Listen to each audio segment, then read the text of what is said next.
Hi everyone. రీసెంట్గా the family man season 3 Amazon ప్రైమ్లో చూశానండి. సీజన్ 1 సీజన్ 2తో పోలిస్తే కొంచెం సీరియస్ టోన్లో ఈ సీజన్ ఉంటుంది.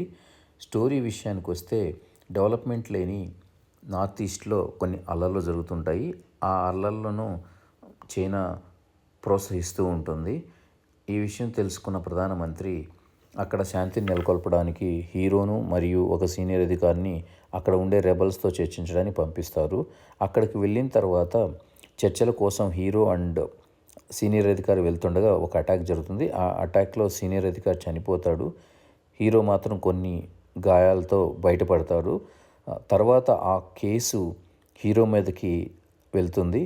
సో దాంతో అరెస్ట్ వారెంట్ జారీ చేస్తారు. సో హీరో అక్కడి నుంచి ముంబై నుంచి పారిపోయి ఈ అటాక్ వెనుక ఎవరున్నారు, ఎవరికి ఉపయోగం, ఈ చర్చలు ఆపితే ఈ విషయాల మీద అర్థం చేసుకోవడానికి ప్రయత్నిస్తూ వాళ్ళని వెతికే ప్రయత్నంలో ఉంటాడు. రిమైనింగ్ స్టోరీ అంతా దీని మీద నడుస్తుంది. సో ఓవరాల్ చూస్తే కొంచెం సీరియస్ టోన్లో ఉంటుంది. అదేవిధంగా కొంచెం ల్యాగ్ అనిపిస్తుంది కొన్ని సన్నివేశాల్లో. ఓవరాల్గా సిరీస్ బాగానే ఉంది.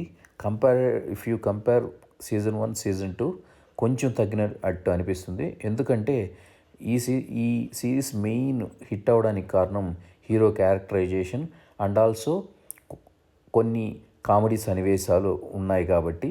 బట్ ఆ కామెడీ సన్నివేశాలు కొంచెం తగ్గినట్టు అనిపిస్తుంది సీజన్ 3లో. అందుకని సీజన్ 1 సీజన్ 2తో పోలిస్తే కొంచెం స్లోగా ఉన్నట్టుగా అనిపిస్తుంది. సో ఓవరాల్గా చూస్తే మనం చూడొచ్చు ఒకసారి. అండ్ నాకైతే బాగానే అనిపించింది. You can watch it in Amazon prime. Thanks for watching my video. Please like, support and share. Thank you.